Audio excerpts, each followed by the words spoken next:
Théoriquement, les humains pourraient survivre à un astéroïde capable de détruire des planètes entières. Toutefois, ce ne serait pas une mince affaire. Remontons 66 millions d'années en arrière, à la fin de la période Crétacée. La Terre d'avant les humains, où prospéraient les dinosaures.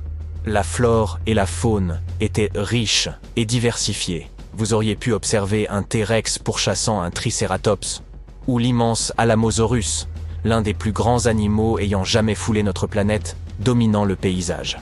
Oui, il doit bien son nom à la région de Fort Alamo, et égare à l'ankylosaure, un véritable tank sur pattes qui balançait sa queue comme un boulet destructeur contre toute menace. Alors que vous vous apprêtez à profiter d'une soirée tranquille sous les étoiles, une nouvelle lumière étincelante apparaît dans le ciel de l'hémisphère nord. Au début, cette nouvelle étoile dans le ciel ne se distingue pas particulièrement, elle scintille simplement comme les autres. Mais laissez passer quelques heures et vous remarquerez qu'elle devient plus lumineuse.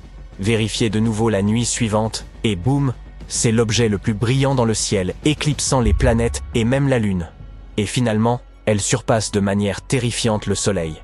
Cette étoile était le fameux astéroïde qui a laissé derrière lui l'immense cratère de Chicxulub, dans la péninsule mexicaine du Yucatan.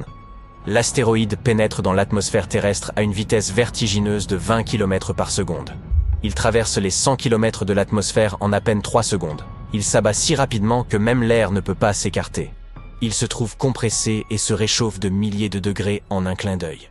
Avant même que l'astéroïde ne touche le sol, cet air surchauffé a déjà vaporisé une grande partie de la mer où il s'apprête à frapper, près de la péninsule du Yucatan. Puis, dans une immense explosion, l'astéroïde s'écrase sur l'Amérique centrale avec un fracas assourdissant. Il ne se contente pas de heurter le sol, il liquéfie la terre et la roche. L'astéroïde creuse un trou si profond et si large qu'il atteint presque les couches internes de la Terre et projette des débris à plus de 30 km de hauteur. À l'instant précis de l'impact, l'astéroïde convertit également sa vitesse et sa masse colossale en chaleur en une fraction de seconde. Il libère tant d'énergie que les molécules se mettent à bouger plus rapidement qu'à la surface du Soleil. Cette énergie prodigieuse a créé une immense boule de plasma, un gaz ultra chaud et électriquement chargé, composé de fragments de roches vaporisés. Le tout a été projeté à des vitesses phénoménales. L'onde de choc de l'impact et la chaleur ont instantanément pulvérisé les alentours du site, déclenchant des tremblements de terre dans le monde entier. Et il n'y a pas que ces roches dont il faut se soucier. En traversant le ciel, elles frottent contre l'air, chauffant au point de provoquer des incendies planétaires. La chaleur qu'elles dégagent pourrait être comparée à celle d'un four réglé à sa température maximale. Cette pluie de feu entraîne la combustion de la plupart des arbres de la planète. Le monde entier s'embrase. Très vite, cela change tout. En un instant, les dinosaures sont anéantis, laissant place au règne des mammifères. Et pas seulement les dinosaures, 75% des espèces, et notamment des grandes créatures disparaissent, ne laissant derrière elles que quelques petits oiseaux et rongeurs. Alors, comment pourriez-vous, en tant qu'humain, survivre à un tel événement ? Certains animaux ont survécu à cette époque. Pour y parvenir, nous devons apprendre de leur résilience.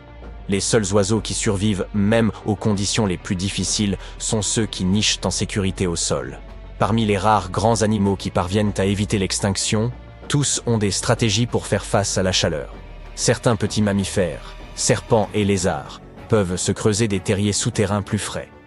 D'autres, comme les crocodiles et les tortues, se réfugient simplement dans l'eau. Ainsi, si vous vous trouvez à l'autre bout de la planète au moment de l'impact et que vous réagissez très rapidement, vous pourriez peut-être survivre. L'impact se produit à environ 6000 km de distance. Mais ne sous-estimez pas sa puissance.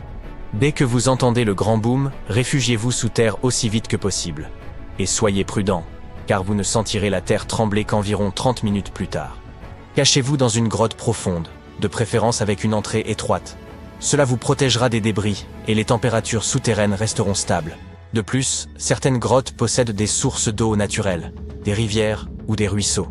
Vous devrez peut-être vous préparer à un régime alimentaire peu appétissant d'insectes, de champignons, ou de petits animaux peu attrayants qui cherchent également refuge dans votre réseau de grottes.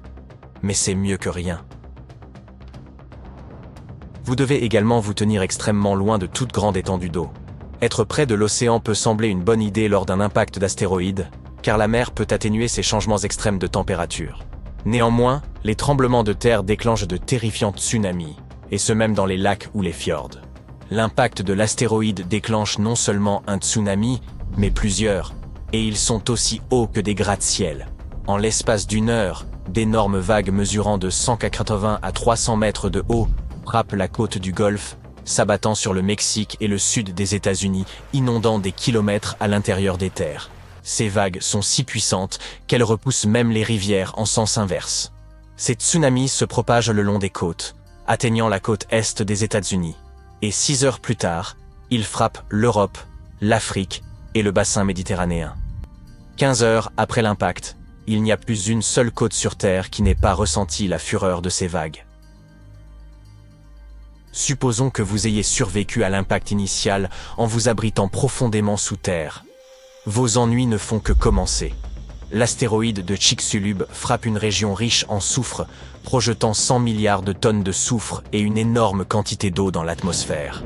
La vapeur d'eau forme d'immenses nuages d'orage, provoquant des pluies acides. Dans les régions plus froides, de terribles tempêtes recouvrent la Terre sous d'épaisses couches de neige jour après jour. L'impact vaporise également d'énormes quantités de pétrole, projetant l'équivalent de 150 stades de football d'hydrocarbures dans les airs. Ce pétrole se transforme en une épaisse suie noire dans la stratosphère, enveloppant la Terre comme du mazout. Même lorsque les pluies acides se calment, ce carbone reste au-dessus des nuages et ne se dissout pas. La couche de suie bloque 90% de la lumière du Soleil, plongeant la Terre dans une obscurité glaciale qui dure au moins 3 ans. La température moyenne du globe diminue d'environ 50 degrés. Lorsque vous quittez enfin votre grotte, vous devez trouver des endroits où vous ne gèlerez pas. Les seuls lieux épargnés par le gel sont des îles tropicales comme Madagascar, l'Inde, qui était encore une île à l'époque, et l'Indonésie. Ces endroits possèdent encore des plantes et quelques animaux, et continuent à recevoir de l'eau douce, contrairement à la majorité de la planète. Tout le reste ressemble à un vaste désert nucléaire. Ces îles tropicales sont des refuges pendant l'apocalypse, mais ce ne sont pas des paradis pour autant. Elles reçoivent à peine 10% de leur ensoleillement habituel et juste assez de pluie pour éviter de se transformer en désert. Dans ce cadre sombre et froid, la plupart des chaînes alimentaires s'effondrent. Pour survivre, vous devrez apporter beaucoup de nourriture avec vous, pour les 6 prochaines années au moins. Certains organismes ont la chance de survivre. Les fossiles nous montrent que les écosystèmes d'eau douce s'en sortaient bien, de sorte que rester près d'une rivière ou d'un estuaire pourrait être votre meilleure chance de trouver de la nourriture. Vous pourriez y croiser des tortues, des crocodiles et quelques poissons. Des créatures comme les palourdes, les escargots et les petits crustacés, tapis dans les sédiments, parviennent également à résister. Bien que ces contrées soient un peu plus chaudes que les autres, elles ne sont pas de tout repos. Il vous faudrait emporter des vêtements chauds pour accroître vos chances de survie. En résumé, le meilleur endroit où survivre à l'astéroïde de Chicxulub serait l'Indonésie, une région tropicale montagneuse composée de plusieurs îles. Vous y trouveriez des températures vivables, un peu de pluie et de profondes cavernes où vous abritez. Cela pourrait vous protéger des pluies de roches en fusion, de la chaleur intense, et même vous aider à trouver de la nourriture dans les rivières et les lacs. Mais si vous tombez sur des créatures ressemblant à des musaraignes dans votre quête de nourriture, voyageurs temporels que vous êtes, merci de les laisser tranquilles. On ne sait pas combien ont survécu à l'impact de Chicxulub et en manger une seule pourrait avoir des conséquences dramatiques sur l'avenir de l'humanité. En d'autres termes, ne mangez pas votre arrière-arrière-arrière-arrière-père. D'accord ? Vous avez vu un bon film d'horreur récemment ? Si vous êtes fan de ce genre, vous savez apprécier une bonne intrigue. Et si je vous disais qu'il n'y a pas meilleur scénariste que Mère Nature ? Les catastrophes de l'Antiquité étaient plus effrayantes que n'importe quel film d'horreur d'aujourd'hui. Des tsunamis aux éruptions volcaniques. Vous serez choqués par l'ampleur de ces événements. La catastrophe naturelle qu'il faut absolument éviter, c'est le tsunami. Ces gigantesques murs d'eau déferlent sur les côtes et emportent tout sur leur passage. Et ils ne datent pas d'hier. Les scientifiques ont pu établir une chronologie à partir de quelques traces laissées par les plus grands tsunamis. Dans le nord du Chili, un gros rocher se dresse au-dessus de l'océan Pacifique. Derrière lui, un désert à perte de vue. Cette pierre de 44 tonnes n'a rien à faire ici. C'est le résultat d'un tsunami. Des vagues de la hauteur d'un immeuble de 6 étages ont transporté des blocs rocheux comme des cailloux. Les chercheurs estiment que ce phénomène s'est produit en 1420. Mais comment peuvent-ils le savoir? Au XVe siècle, il n'y avait pas de documents écrits dans la région. Mais les détectives se sont mis au travail. Les archéologues ont découvert qu'à peu près à la même époque, un tsunami s'est produit au Japon, de l'autre côté de l'océan Pacifique. Le sol a tremblé au large des côtes chiliennes. C'est ainsi que le tsunami a été créé. La vague a ensuite parcouru près des 2/5 de la circonférence de la Terre. Un tsunami vraiment infatigable. Mais ce n'était pas un événement isolé. Des indices suggèrent qu'un événement similaire s'est produit il y a 3800 ans. À cette époque, les peuples anciens avaient décidé d'abandonner leur village côtier. Ils se déplaçaient vers l'intérieur des terres. Comment savaient-ils qu'il était temps de partir? Il existe des traces d'érosion causées par de forts courants, signe révélateur d'un ancien tsunami.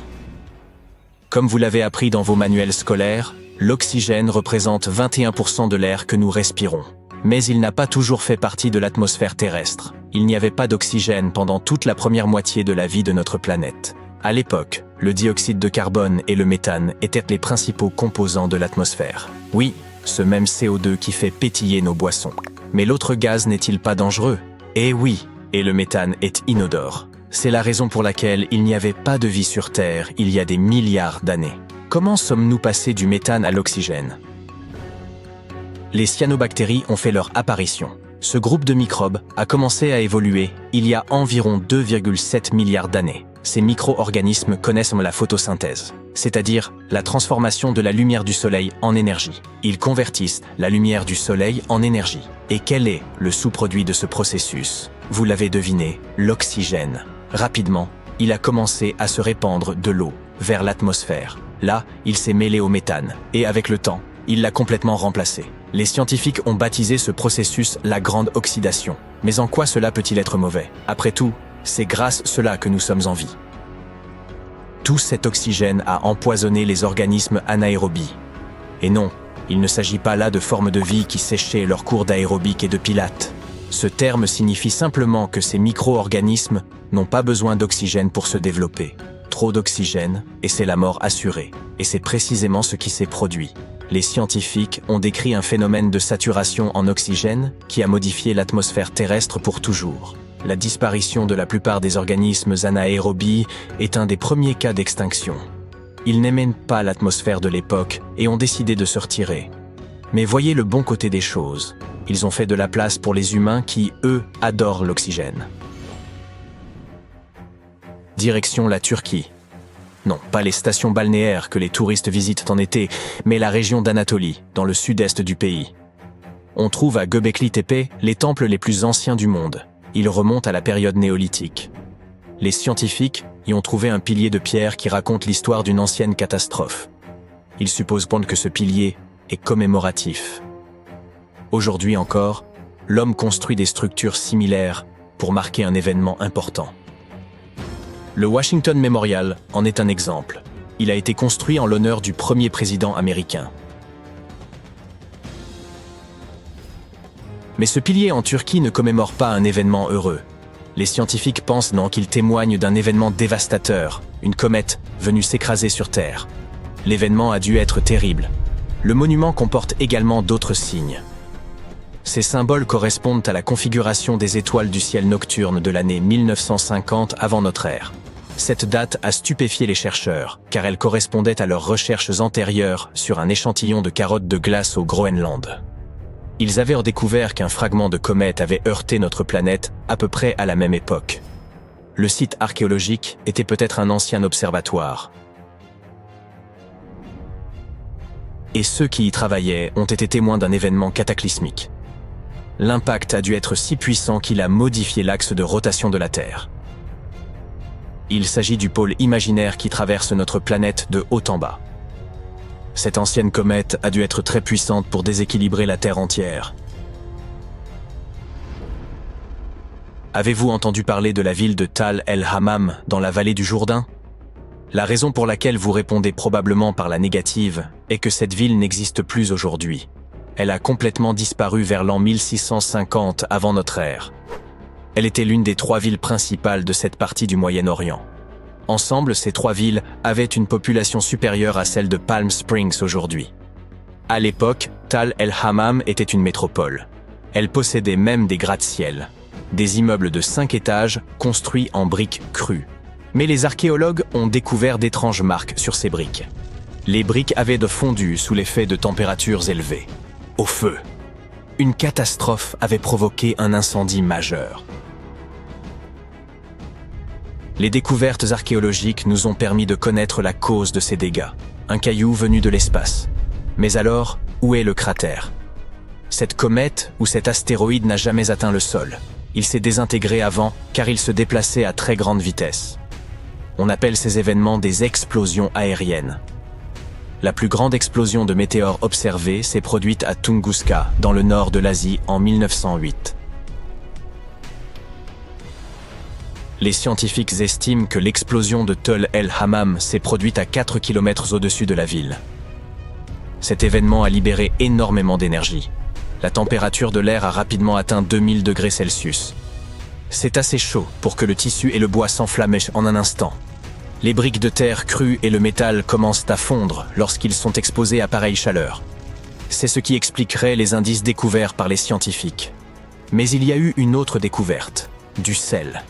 L'événement a été si puissant qu'il a répandu du sel dans toute la région de la mer Morte. Tout agriculteur vous dira qu'un sol salé ne fait pas bon ménage avec les cultures. Les gens ont commencé à quitter la zone, ils ne pouvaient plus rien cultiver. Imaginez une île de village blanc entourée d'une mer bleu saphir. Un tel endroit existe dans la réalité. Il s'agit de l'île de Santorin. Mais cet endroit cache en réalité une histoire de destruction. L'île est d'origine volcanique. C'est une violente éruption qu'il a créée il y a environ 3000 ans. Aujourd'hui, il y a 2 îles. La plus grande a la forme d'un fer à cheval. Lorsque vous les regardez d'en haut, les 2 îles semblent former un cercle. C'est parce qu'elles formaient autrefois une seule et même terre. Elles comportaient une grande montagne et étaient de forme ronde. Mais tout a changé presque du jour au lendemain. L'une des plus grandes éruptions volcaniques de l'histoire de l'humanité a déchiré Santorin. La terre a tremblé, des tsunamis se sont formés et des nuages de cendres ont envahi le ciel. Une image effrayante. Les gens ont ressenti l'éruption à des centaines de kilomètres de là. Une fois l'éruption terminée, l'eau de mer s'est engouffrée dans la caldeira de l'ancien volcan. C'est pourquoi l'eau de la lagune a une si belle couleur. Si les scientifiques en savent autant sur le passé de Santorin, c'est grâce à un assistant improbable, un arbre, le genévrier pour être exact. Son bois aromatique est utilisé pour plein de choses, des meubles à la fabrication de crayons. Sur l'île grecque, ces cernes ont révélé l'histoire de l'ancienne éruption. Lorsqu'un arbre grandit, il ne se contente pas de monter. Il s'étend aussi en largeur. Chaque nouvelle couche d'écorce ajoute un anneau au tronc. Il faut 1 an pour qu'un anneau se forme. Et l'un des anneaux de cet arbre était anormalement pâle. Les scientifiques ont fait le calcul, et ils ont obtenu la date de l'éruption, 1560 avant notre ère.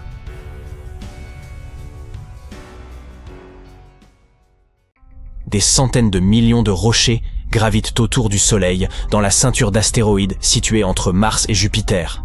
Mais seuls certains d'entre eux s'approchent relativement près de la Terre. La NASA classe les astéroïdes en orbite à moins de 48 millions de kilomètres de notre planète, dans la catégorie des objets géocroiseurs. Dans ce groupe, certains objets sont particulièrement inquiétants. Ils sont si gros et orbitent si près de notre planète qu'ils pourraient constituer une véritable menace pour le monde en cas de collision directe. À l'heure actuelle, la NASA surveille de près un astéroïde nommé Bennu. Il s'agit d'un objet spatial de taille relativement importante qui pourrait heurter notre planète dans 159 ans. Selon les experts, l'astéroïde, qui a été repéré pour la première fois en 1999, risque fort de dériver dans l'orbite de notre planète. Si cela se produit, il pourrait entrer en collision avec la Terre le 24 septembre 2182. On pense que l'astéroïde Bennu est plus grand que l'Empire State Building. S'il venait frapper notre planète, la collision libérerait 1200 mégatonnes d'énergie. C'est une énorme quantité d'énergie. Rien de ce qui est construit sur Terre ne peut en produire autant. Les scientifiques de la NASA pensent qu'au cours de son survol du 22e siècle, l'astéroïde pourrait passer à travers un trou de serrure gravitationnelle. Cette zone placerait notre voyageur de l'espace sur une certaine trajectoire, ce qui pourrait le conduire à s'écraser sur la Terre. Bennu s'approche de notre planète tous les 6 ans. Il a frôlé la Terre à 3 reprises, en 1999, en 2005 et en 2011. Aujourd'hui, les scientifiques estiment à 1 sur 2700 la probabilité que l'astéroïde heurte notre planète d'ici 2182. Une personne a 5 fois moins de chances d'être touchée par la foudre. Même si les risques de collision entre Bennu et la Terre sont pour l'instant assez faibles, ce caillou spatial a tout de même été classé dans la catégorie des astéroïdes potentiellement dangereux. Tout cela parce qu'il pourrait s'approcher à 7,5 millions de kilomètres de la Terre. C'est la raison pour laquelle il est également classé comme objet géocroiseur. Bennu est un astéroïde riche en carbone qui s'est formé au cours des 10 premiers millions d'années de l'histoire du système solaire. C'est-à-dire il y a environ 4 ou 5 milliards d'années. Il n'est donc pas étonnant que ce corps spatial recèle de précieux indices sur l'origine et le développement des planètes rocheuses de notre système solaire, à savoir Mercure, Vénus, la Terre et Mars. Mieux encore, il pourrait contenir des molécules organiques similaires à celles qui sont indispensables à l'apparition de la vie. En 2020, la sonde OSIRIS-REx de la NASA a réussi à toucher brièvement la surface de l'astéroïde. Elle en a recueilli quelques échantillons et s'est ensuite éloignée. Pour la NASA, ce fut la première mission de ce type. Mais vous ne serez probablement pas surpris d'apprendre que Bennu n'est pas le seul astéroïde dont nous devrions nous préoccuper. L'astéroïde 92942 Apophis est un autre corps spatial dont nous devons nous méfier. Il s'agit d'un objet géocroiseur d'environ 335 mètres de diamètre. Il a été découvert en 2004 et a d'abord été considéré comme l'un des astéroïdes les plus dangereux jamais détectés. Apophis a très vite gagné en notoriété, on pensait qu'il représentait une menace sérieuse pour la Terre. Les experts ont prédit qu'il s'approcherait dangereusement de notre planète en 2029. Heureusement, après un examen plus approfondi d'Apophis et de son orbite, les astronomes ont conclu qu'il n'y avait aucun risque que l'astéroïde entre en collision avec notre planète avant au moins un siècle. Le risque d'impact de 2029 a été totalement écarté, de même que l'impact potentiel qui pourrait être provoqué par le rapprochement de l'astéroïde en 2036. Il est intéressant de noter que jusqu'en mars 2021, il y avait encore un petit risque de collision en 2068. Mais Apophis a ensuite survolé la Terre. Et les astronomes en ont profité pour utiliser de puissants radars afin d'estimer plus précisément l'orbite de l'astéroïde autour du Soleil. Cela leur a permis d'écarter tout risque d'impact pour les 100 prochaines années au moins. La raison pour laquelle de telles découvertes nous inquiètent tant est que même un astéroïde relativement petit, de la taille d'une maison, pourrait faire des ravages en entrant en collision avec notre planète. Alors, quand un astéroïde mesure plus d'1 kilomètre de diamètre, on parle d'un destructeur de planètes. L'énergie dégagée par l'impact d'un tel astéroïde serait dévastatrice. C'est pourquoi il est essentiel de savoir où se trouvent ces astéroïdes et dans quelle direction ils se déplacent. Le problème est que notre capacité à protéger la planète des impacts d'astéroïdes n'est pas encore optimale. Si une telle catastrophe était sur le point de se produire, nous aurions besoin de beaucoup de temps pour nous préparer. Une collision avec un astéroïde était quelque chose de sérieux. Le cratère de Chicxulub est probablement le site d'impact d'astéroïdes le plus célèbre. Il témoigne de la terrifiante collision qui a entraîné l'extinction des dinosaures. Curieusement, ce cratère n'est pas très visible, mais d'autres le sont. Par exemple, le cratère Barringer en Arizona, qu'on appelle aussi le Meteor Crater. Quand on pense à la collision qu'il a fait naître, on a froid dans le dos. Quoi qu'il en soit, nous savons désormais que des rochers spatiaux ont non seulement frappé la Terre, mais aussi la Lune, Mercure et Mars. Aucune planète rocheuse du système solaire n'est à l'abri des impacts d'astéroïdes. C'est pourquoi il existe toute une entreprise scientifique dont l'objectif est de trouver et de cataloguer les astéroïdes du système solaire. Cela peut sembler un peu effrayant, mais il y a environ 25 000 astéroïdes de plus de 140 mètres de diamètre près de l'orbite de notre planète. Un tel astéroïde est suffisamment gros pour rayer une ville entière de la surface de la Terre. Jusqu'à présent, moins de 50% de ces astéroïdes ont été détectés. On estime également à 230 000 le nombre d'objets d'une taille égale ou supérieure à 49 mètres. Ces objets sont capables de détruire une zone urbaine concentrée. Et pourtant, moins de 8% d'entre eux ont été détectés. Il existe également des dizaines de millions d'objets géocroiseurs plus petits. Ils mesurent plus de 10 mètres de diamètre et peuvent causer des dommages à la surface. Moins d'1% de ces petits corps spatiaux ont été découverts jusqu'à présent. Notre système solaire interne pose d'énormes problèmes pour la recherche d'astéroïdes. Chaque nuit, il n'y a que 2 créneaux de 10 minutes pendant lesquels les astronomes peuvent observer la région. La raison en est que le Soleil crée une lumière de fond éblouissante. En outre, l'atmosphère de notre planète déforme et brouille les images. Repérer des astéroïdes dans de telles conditions dépasse les capacités de la plupart des télescopes. Nous avons besoin d'un instrument vraiment unique pour accomplir cette tâche. L'outil de prédilection est la Dark Energy Camera de l'Observatoire interaméricain de Cerro Tololo au Chili. Cet appareil n'a pas été conçu pour chercher des astéroïdes. Les chercheurs l'ont construit pour détecter quelque chose de plus insaisissable encore. L'énergie noire, la force mystérieuse qui régit l'expansion de l'univers. La DECAM est censée observer des centaines de millions de galaxies. Elle est donc à la fois large et profonde. Ainsi, elle peut observer l'univers en profondeur et capturer un large champ de vision, ce qui lui permet d'enregistrer les mouvements des galaxies et de nous renseigner sur les conditions qui prévalaient au début de l'univers. Mais cela signifie également que la DECAM est parfaitement adaptée au repérage des astéroïdes près du Soleil. Les astéroïdes intérieurs sont rares et des images profondes sont nécessaires car ces objets sont peu lumineux.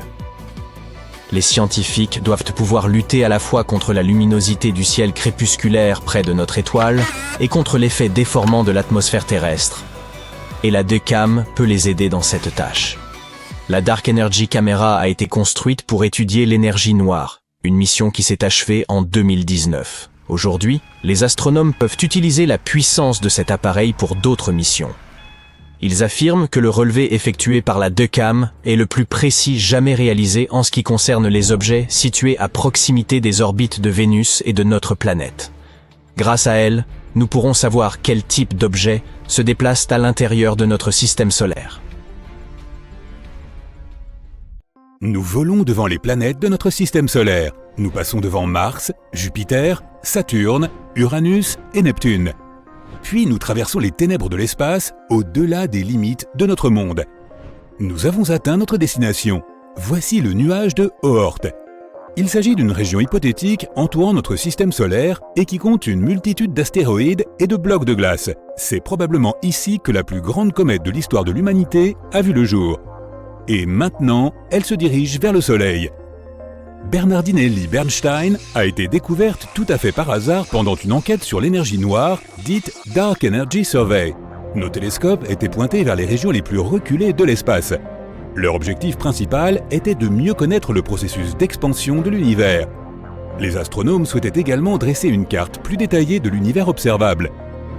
Les scientifiques ont analysé plus de 80 000 images et ont trouvé un objet en mouvement. Il était dangereusement proche de notre planète. Et sa taille de 100 km était impressionnante. C'est à peu près la largeur du lac Michigan. C'était une comète déjà active avec une longue queue. Généralement, la queue des comètes se forme à l'approche du Soleil. La chaleur de l'étoile réchauffe la surface de la comète et les matériaux légers comme la glace commencent à s'évaporer.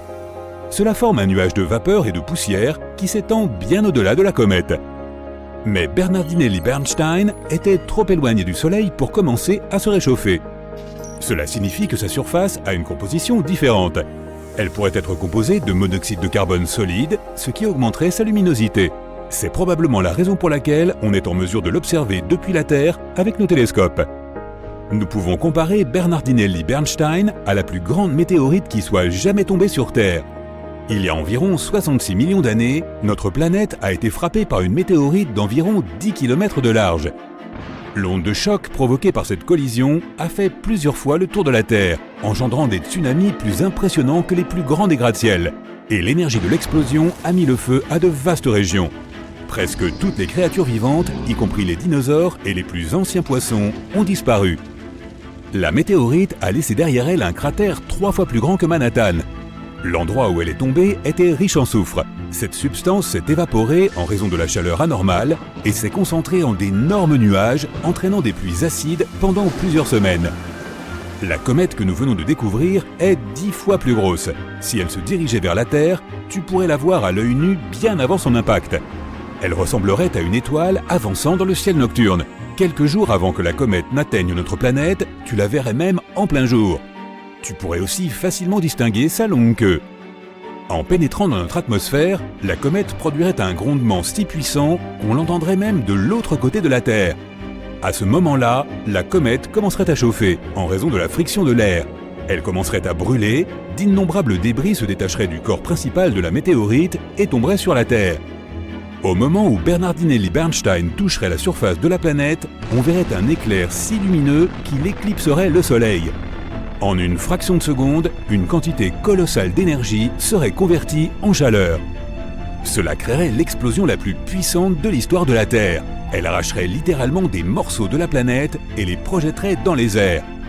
L'onde de choc réduirait en cendres tout ce qui se trouverait dans un rayon de quelques centaines de kilomètres.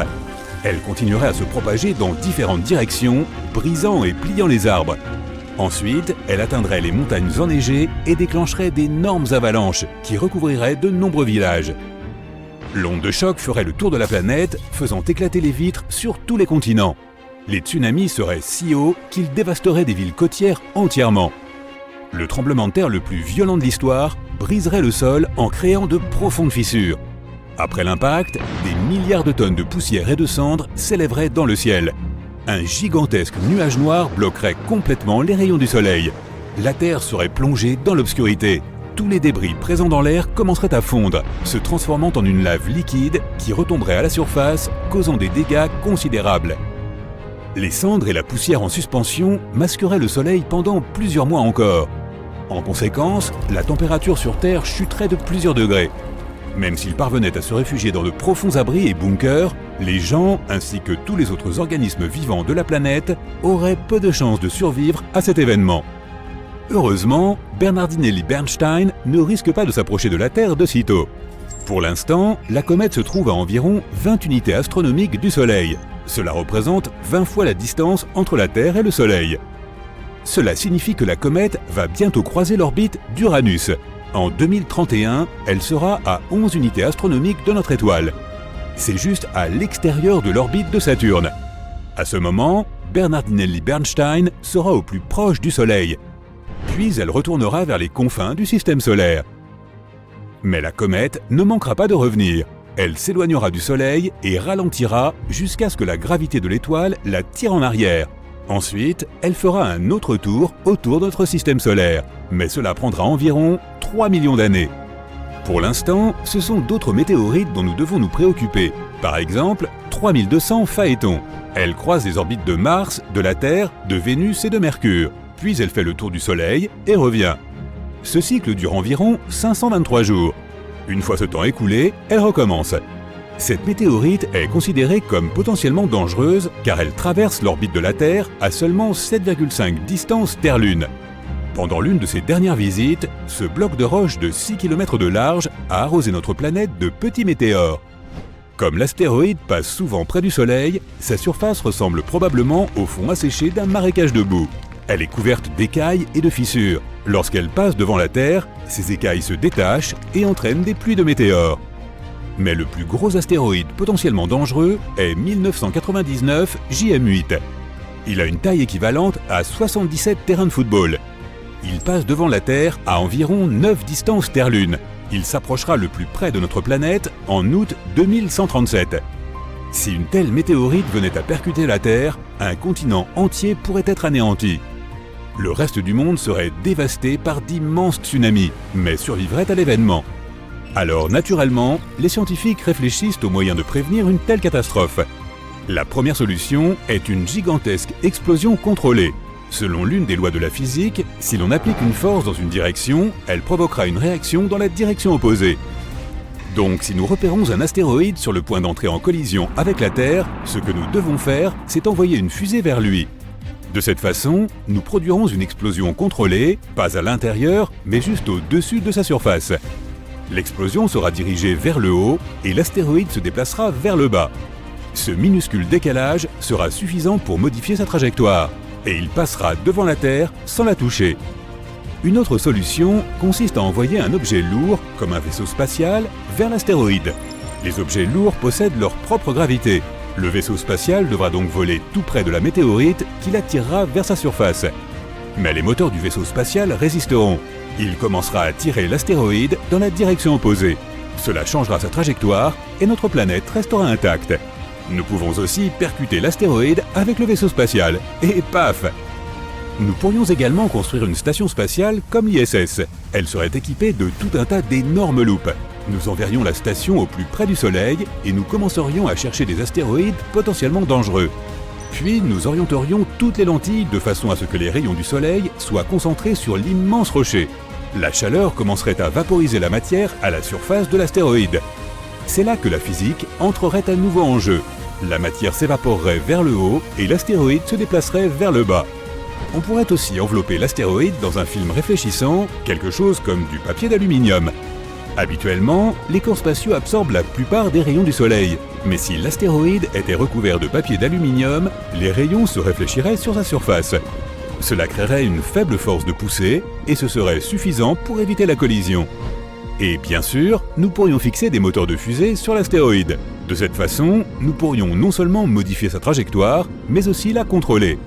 Mais cela dépendrait de sa taille et du nombre de moteurs nécessaires. Ensuite, nous pourrions utiliser ce gros rocher pour détruire d'autres astéroïdes plus dangereux. Si un astéroïde comme Apophis frappait la Terre, nous serions détruits. D'immenses séismes secoueraient la Terre et des tsunamis inonderaient tout. Apophis, un corps céleste vieux de plusieurs milliards d'années, est présent dans le système solaire depuis sa création.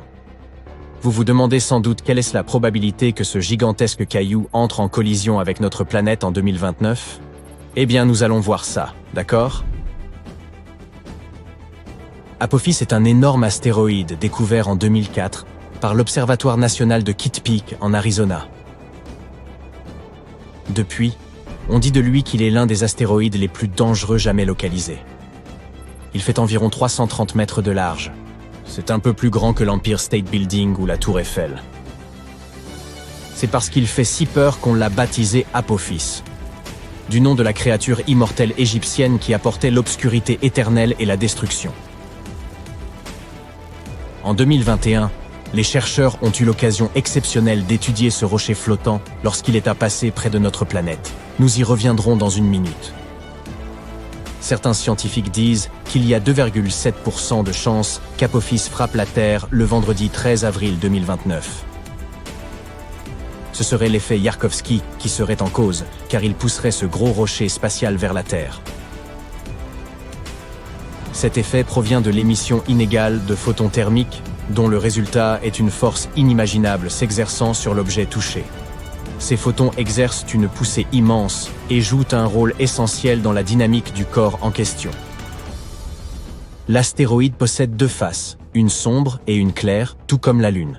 La face claire est tournée vers le Soleil et est plus chaude que la face sombre. Mais l'objet tourne lui-même, de sorte que ses faces changent constamment de direction et de température. Ces changements n'ont rien de bon, car ils poussent légèrement Apophis vers la Terre. Malheureusement, personne ne sait comment l'effet Yarkovsky influencera la trajectoire de l'astéroïde. D'autre part, lors du dernier passage de l'astéroïde près de la Terre en 2021, les astronomes ont utilisé des radars pour prendre des mesures précises de sa trajectoire, et ils ont pu conclure qu'Apophis passera à environ 3000 km de la Terre en 2029, et ne nous dérangera plus pendant au moins 100 ans. En général, tous les 8000 ans, notre planète est touchée par une étoile filante de dimension similaire à celle d'Apophis. La dernière fois que nous avons été frappés par un météore légèrement plus petit, c'était en 2013. Un nouvel engin spatial développé par la NASA, appelé OSIRIS-REx, a été lancé en 2016 pour collecter des échantillons sur un autre corps céleste légèrement moins terrifiant, Bennu. 4 ans plus tard, il a finalement atteint l'objet visé. a pris quelques échantillons, a rapidement dit au revoir à Bennu et est retourné vers la Terre. Les échantillons ont été stockés en toute sécurité dans une capsule déposée dans l'Utah. Jusqu'à présent, il s'agit de l'échantillon le plus significatif jamais prélevé sur un astéroïde. Après sa livraison, le vaisseau n'a pas perdu de temps et s'est lancé à la poursuite d'Apophis. Pour cette mission, Osiris-Rex a été renommé Osiris-Apex et il joue actuellement à chatte avec Apophis. Avec un peu de chance, le 2 avril 2029, lorsque l'astéroïde passera près de la Terre, la sonde spatiale atteindra Apophis pour s'y poser. Elle restera dessus pendant 18 mois, collectant des informations précieuses et prenant des milliers de photos. L'astéroïde sera surveillé à l'aide de puissants télescopes. À un certain moment, Apophis sera trop près du Soleil, et c'est alors Osiris-Apex qui s'occupera de le surveiller. Si vous vivez en Europe, en Asie de l'Ouest ou en Afrique, vous faites partie des chanceux qui auront l'opportunité unique dans une vie de voir Apophis à l'œil nu. Il sera visible dans le ciel de ces régions en 2029, et ceux qui ont des télescopes pourront à nouveau l'apercevoir en 2036.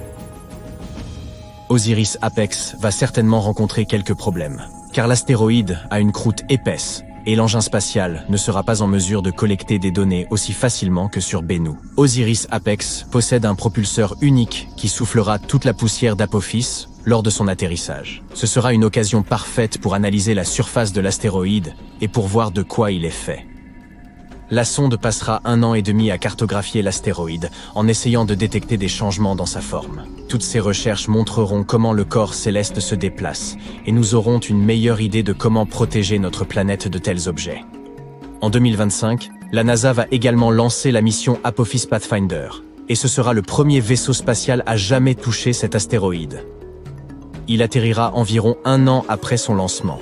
De plus, la NASA a proposé d'envoyer un essaim de petits engins pour permettre à l'humanité de développer des tactiques de protection efficaces contre les impacts d'astéroïdes. Nous savons qu'Apophis provient de la ceinture d'astéroïdes principale située entre Mars et Jupiter. Au cours du dernier million d'années, ce corps céleste a changé de trajectoire en raison de l'influence considérable de la gravité de Jupiter. Maintenant, il semble favoriser davantage le Soleil, ce qui veut dire que cet astéroïde est très proche de la Terre. C'est pourquoi il est classé parmi les corps célestes voisins de notre planète. De nombreux tests ont été effectués pour trouver un moyen de s'occuper de ces astéroïdes. Parmi les solutions, il y a le forage et la détonation du corps spatial de l'intérieur, mais on teste aussi de nouvelles technologies, comme attacher des fusées afin de rediriger l'objet nuisible loin de la Terre. Nous pourrions également le frapper avec une force suffisamment puissante pour qu'il change de direction. Apophis est un astéroïde de type S composé de roches et de métaux, fer, nickel, etc., et qui ressemble à une cacahuète. Il peut nous en apprendre beaucoup sur le passé et aussi sur l'avenir. Les échantillons recueillis peuvent nous révéler comment la vie sur Terre a commencé et comment les plantes sont apparues. De nombreuses théories nous suggèrent que l'eau est arrivée sur notre planète grâce à un astéroïde ou une comète. Les astéroïdes sont comme de précieuses capsules temporelles. Contrairement aux roches terriennes, qui ont subi d'innombrables changements, comme l'érosion, la plupart des corps célestes sont intacts et beaucoup plus faciles à étudier. Quand des météores tombent sur Terre, ils sont recouverts de débris impossibles à nettoyer. Voilà pourquoi il est si important d'étudier Apophis dès maintenant. De plus, certains astéroïdes sont faits de métaux précieux, comme le platine. En ce moment, nous avons une forte demande en métaux destinés à l'industrie, et l'exploitation minière sur Terre est assez difficile. Un seul grand météore pourrait nous fournir en fer, en nickel, en or et en platine pour des millions d'années. Si Apophis contient tous ces métaux, il nous faudra le décomposer et le ramener sur Terre. Un seul astéroïde pourrait valoir des milliards de dollars. L'exploitation minière spatiale serait alors extrêmement rentable. Pourtant, cela nous coûterait plus cher de le ramener sur Terre que d'extraire ces matériaux ici. Avec le progrès technologique et le développement de nouveaux types de fusées, ce sera peut-être un jour possible. Donc, même si nous n'avons rien à craindre d'Apophis pendant encore une centaine d'années, il nous faut quand même savoir ce qui se passerait si un tel impact se produisait.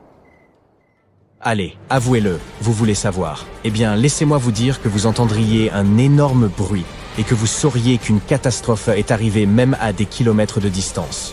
Il vous faudrait partir de chez vous immédiatement. Peu après l'impact, de violents séismes se produiraient et les immeubles tomberaient comme d'eux-mêmes. Se tenir à l'écart des villes serait probablement la meilleure chose à faire. Mais il ne faudrait pas fuir en voiture.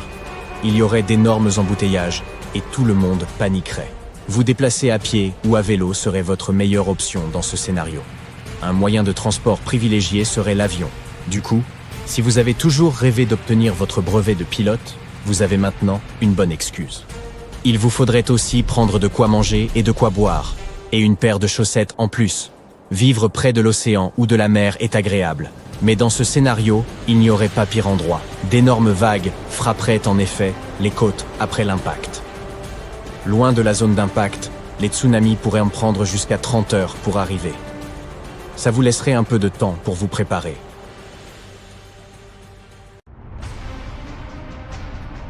Il y a environ 66 millions d'années, les dinosaures ont disparu de la surface de la Terre, à l'exception de ceux qui ont évolué pour devenir des oiseaux. En un instant, la planète est passée de l'ère des dinosaures à celle des mammifères. Les scientifiques désignent ces périodes par des termes spécifiques, le Crétacé et le Paléogène. Cet événement cataclysmique, quant à lui, se nomme l'extinction KPG. Représentez-vous ce moment dramatique de l'histoire terrestre, survenu en un clin d'œil. Un astéroïde d'une taille colossale, comparable à celle du mont Everest et se déplaçant à une vitesse vertigineuse, a percuté la Terre.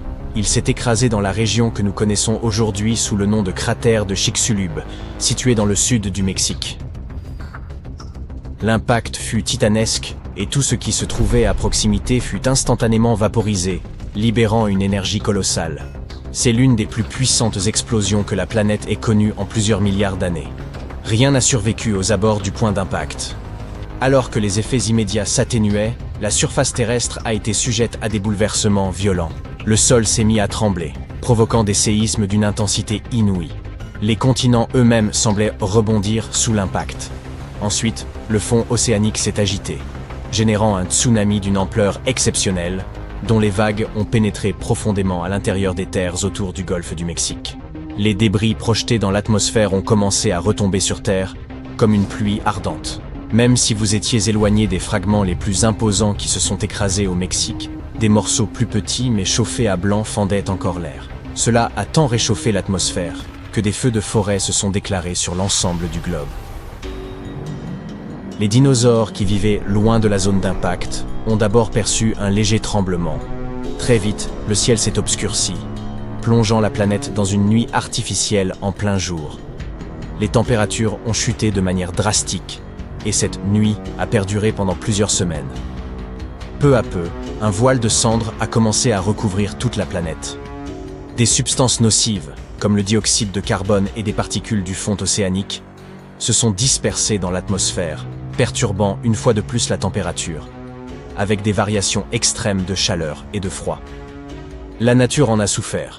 Les incendies de forêt, l'absence de lumière solaire et les gaz toxiques dans l'atmosphère ont causé d'immenses difficultés aux dinosaures herbivores qui ont commencé à disparaître. Les carnivores en ont profité pour festoyer, mais cela n'a pas duré longtemps. Rapidement, l'ensemble de la chaîne alimentaire s'est effondré. C'est à ce moment que, selon les estimations, entre 50 et 80% des espèces de dinosaures ont disparu définitivement. Ce qui est encore plus poignant, c'est que ce chiffre ne reflète que la diversité des espèces. Si l'on considère le nombre d'individus ayant péri, le bilan est encore plus lourd. Fait intéressant. Si l'astéroïde avait frappé la Terre 30 secondes plus tôt ou plus tard, il aurait atterri dans l'Atlantique ou le Pacifique plutôt qu'au large des côtes mexicaines. Dans ce scénario, il est possible que certaines espèces de dinosaures non aviens aient pu survivre jusqu'à nos jours. Or, l'impact s'est produit avec une force équivalente à 10 milliards de fois celle de la bombe d'Hiroshima. Les principaux survivants furent nos ancêtres mammifères, de petites créatures semblables à des musaraignes, dotées de systèmes énergétiques très rapides, de régimes alimentaires adaptables et de talents pour se dissimuler. Ces premiers mammifères ont principalement réussi à survivre grâce à leur taille infime et nécessitaient très peu de ressources alimentaires. Nous avons une chance inouïe que ces mammifères aient survécu à ce chaos. Ils ne comprenaient probablement pas ce qui se passait autour d'eux, mais ils ont dû percevoir l'odeur nauséabonde, les cadavres gigantesques, les pluies acides et les éruptions volcaniques. Sachant désormais à quel point cet événement fut dévastateur, posons-nous la question. Pourrions-nous, en tant qu'humains modernes, survivre à une catastrophe de cette envergure? La réponse est complexe. Des recherches sur un autre impact d'astéroïdes, survenu il y a environ 790 000 ans, suggèrent que cela serait possible, bien que ce ne soit guère aisé. Lors de cet événement, un astéroïde massif a de nouveau percuté la Terre. À l'instar de celui de Chicxulub, il a projeté des débris dans l'atmosphère, recouvrant environ 1/10 de la surface terrestre. Les scientifiques ont découvert des fragments de cet impact, notamment des roches vitrifiées appelées tectites. En les analysant, ils ont mis au jour un minerai rare, la rhédite, qui ne se forme que sous des pressions et des températures extrêmes. Après avoir étudié ces indices, les chercheurs ont émis l'hypothèse que l'impact s'était produit en Asie du Sud-Est, probablement près de la Thaïlande. Curieusement, le cratère exact reste introuvable. Néanmoins, ce qui importe, c'est que la collision ait bel et bien eu lieu, et que nos ancêtres aient vécu durant cette époque tumultueuse. Il est certain que cet événement n'est pas passé inaperçu, même s'ils n'ont peut-être pas complètement saisi l'ampleur de la situation. Les débris de cette collision auraient entraîné d'importants bouleversements climatiques, et il est difficile d'évaluer comment cela a influencé l'évolution humaine. Ce que nous savons, c'est que nous avons réussi à traverser cette épreuve. Actuellement, environ 1200 astéroïdes sont recensés sur une liste de menaces potentielles. Heureusement, nous ne sommes pas en danger immédiat, car ces astéroïdes ont un diamètre inférieur à 1 km. La probabilité qu'un astéroïde de grande taille, similaire à celui de Chicxulub, qui mesurait entre 5 et 15 km de diamètre, frappe la Terre, est extrêmement faible. De tels événements cataclysmiques se produisent environ une fois tous les 100 à 200 millions d'années. De plus, la majorité des astéroïdes se situent entre Mars et Jupiter et ne présentent aucun risque pour notre planète. Toutefois, il existe des milliers de petits astéroïdes qui pourraient potentiellement entrer en collision avec nous. La plupart d'entre eux sont si petits qu'ils se consument dans l'atmosphère sans causer de dommages.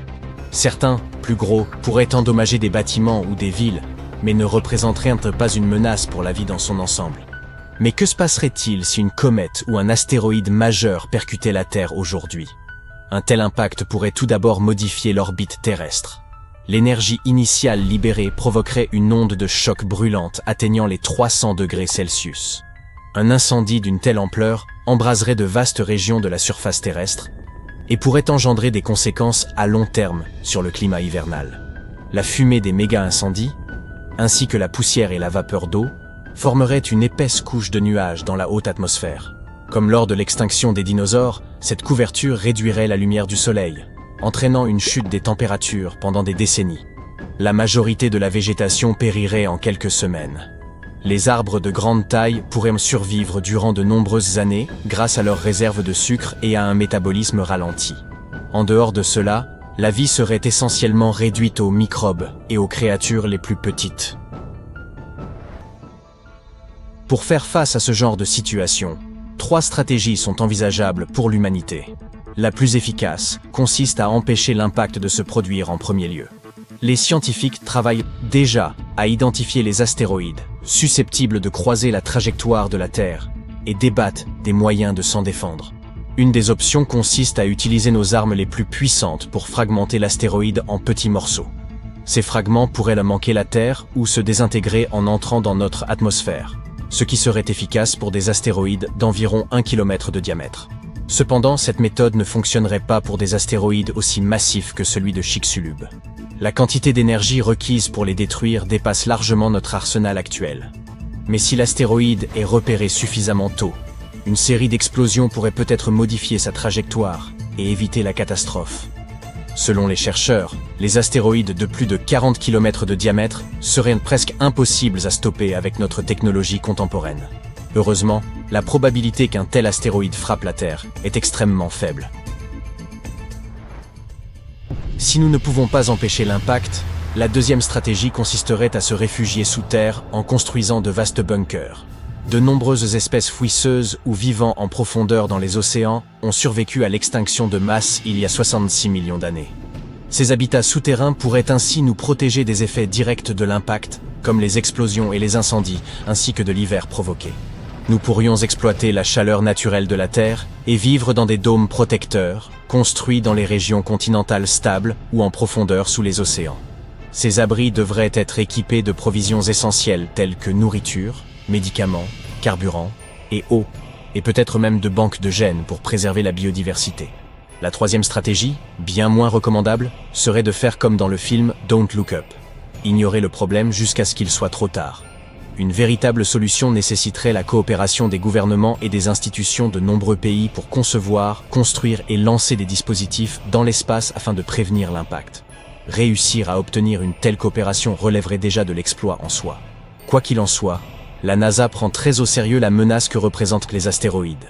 Elle dispose d'un plan complet incluant la détection précoce, l'évaluation, les stratégies de déviation, la collaboration internationale, la communication publique, et des plans de secours pour protéger la Terre de ces dangers cosmiques. On peut donc espérer que, si un tel événement se produit, la logique et la préparation prévaudront.